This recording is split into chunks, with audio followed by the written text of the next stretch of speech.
Assalamualaikum warahmatullahi wabarakatuh. Anak-anak Bapak, jumpa lagi pada pertemuan yang kedua. Pada hari ini kita akan membahas tentang Perang Uhud dan Perang Khandaq.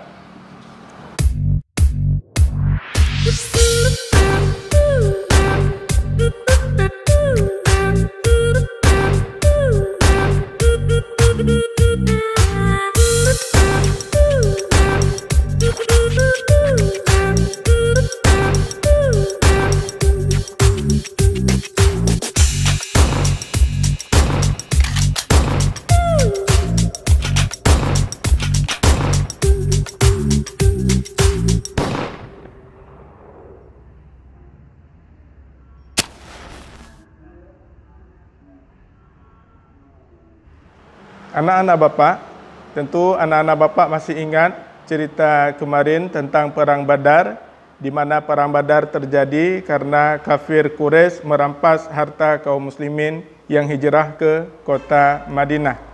Mudah-mudahan anak-anak Bapak selalu mengulang-ulang pelajaran. Untuk hari ini, anak-anak Bapak akan mendengar cerita tentang Perang Uhud. Perang Uhud terjadi pada bulan Sya'ban tahun ke-3 Hijriah. Sedangkan kemarin kita cerita Perang Badar tahun ke-2 Hijriah. Berarti Perang Uhud terjadi lebih kurang setahun setelah Perang Badar. Sedangkan untuk tahun Masehinya, Perang Badar ini terjadi pada bulan Januari 625 Masehi. Januari 625 Masehi. Sebab terjadi Perang Uhud adalah karena kafir Quraisy ingin membalas kekalahan mereka pada Perang Badar. Kita sama-sama telah mendengar kemarin, anak-anak Bapak telah membaca bahwa pada Perang Badar kemarin, kafir Quraisy mengalami kekalahan telak. Walaupun mereka jumlah pasukannya lebih banyak dari kaum muslim, di mana kaum muslim hanya 314 orang. Sedangkan kafir Quraisy berjumlah 1.000 orang. Namun mereka menderita kekalahan. 70 orang meninggal dan 70 orang ditangkap oleh pasukan muslim. Sedangkan pada Perang Uhud, mereka ingin membalas kekalahan mereka pada Perang Badar. Berapa jumlah pasukan muslim dan pasukan kafir? Pada waktu itu Rasulullah mempersiapkan 1.000 orang pasukan. Sedangkan kafir Quraisy memiliki 3.000 pasukan. Artinya kalau kita lihat perbandingannya masih sama, 1:3. Namun ketika pasukan muslim melakukan perjalanan untuk melakukan Perang Uhud, rupanya di dalam pasukan muslim ini ada seorang pengkhianat, ada seorang munafik, yang mana dia karena takut kematian, takut dalam membela agama Allah, dia menghasut pasukan-pasukan yang lain untuk tidak ikut berperang. Akhirnya 300 orang pasukan muslim kembali lagi ke kota Mekah, tidak mau berperang. Jadi dari tadi 1.000 kurang 300, jadinya 700 orang. Siapa nama munafik tersebut? Orang munafik yang menghasut pasukan muslim tersebut yang bernama Abdullah bin Ubay. Abdullah bin Ubay inilah anak-anak yang menghasut pasukan muslim agar tidak ikut berperang. Selanjutnya, 700 orang pasukan muslim ini tiba di Bukit Uhud. Rasulullah mengatur strategi yang sangat bagus. Beliau menetapkan 50 orang pasukan pemanah berada di atas Bukit Uhud. Pasukan pemanah ini dipimpin oleh Abdullah bin Zubair. Rasulullah berpesan kepada mereka, "Wahai pasukan pemanah, apapun yang terjadi, baik keadaan pasukan muslim menang maupun kalah, kalian tidak ada yang meninggalkan pertahanan di Bukit Uhud." Itulah pesan Rasulullah. Jadi 50 pasukan pemanah yang ditetapkan di Bukit Uhud ini dilarang meninggalkan pos pertahanan oleh Rasulullah. Selanjutnya, dalam peperangan ini pasukan muslim dipimpin langsung oleh Rasulullah sallallahu alaihi wasallam, sedangkan pasukan kafir Quraisy dipimpin oleh Abu Sufyan bin Harb serta istrinya Hindun. Ketika berlangsung peperangan dengan strategi bagus yang ditetapkan oleh Rasulullah, pasukan kafir menderita kekalahan. Keadaan mereka menjadi kocar-kacir, mereka banyak yang jatuh korban. Sehingga pasukan kafir lari meninggalkan tempat perang dan mereka meninggalkan harta-harta mereka di tempat perang.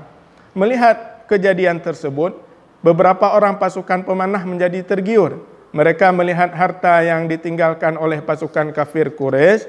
Mereka turun dari bukit untuk mengambil harta tersebut.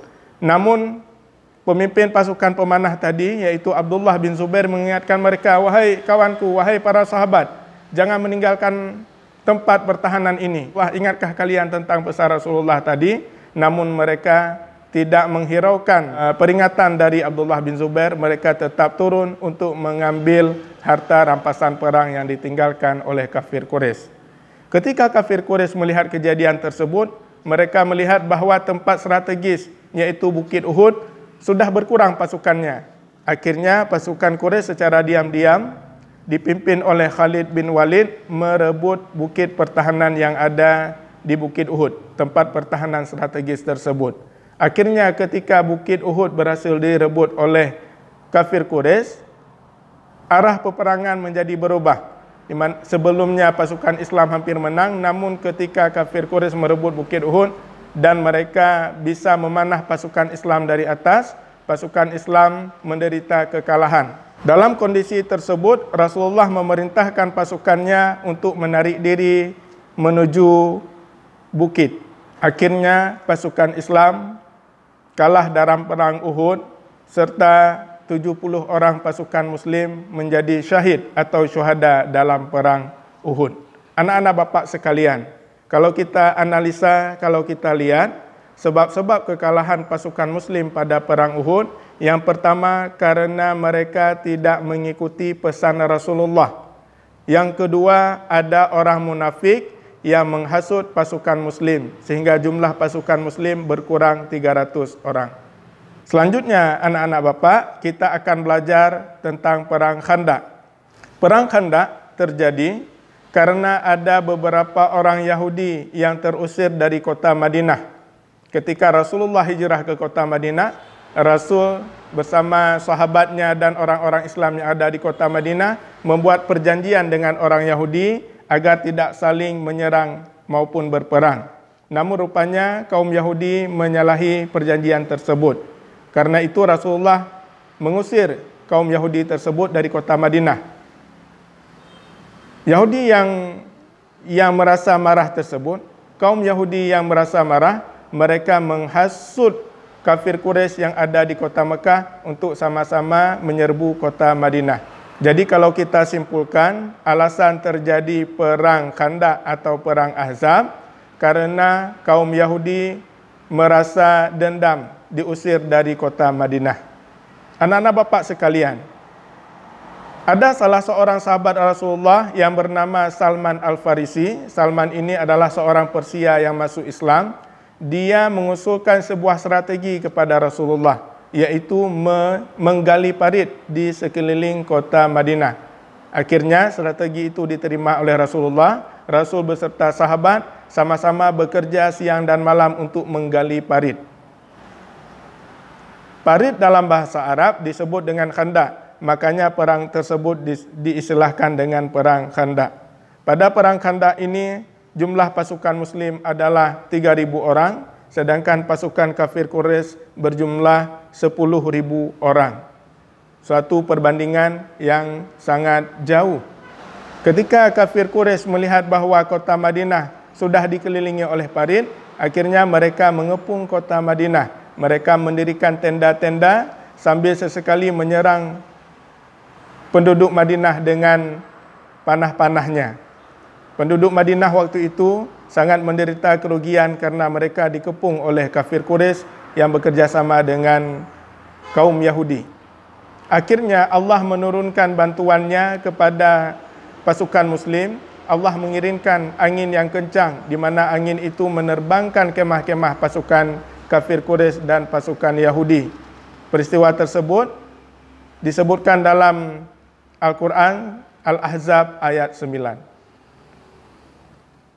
يا أيها الذين آمنوا اذكروا نعمة الله عليكم إذ جاءتكم جنود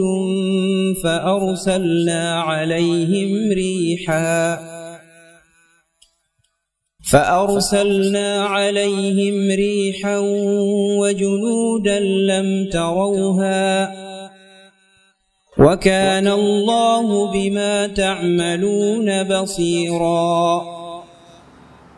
Anak-anak Bapak sekalian, inilah pelajaran pada hari ini, Perang Uhud dan Perang Khandaq. Bapak harap anak-anak Bapak rajin membaca, rajin mengulang-ulang. Assalamualaikum warahmatullahi wabarakatuh.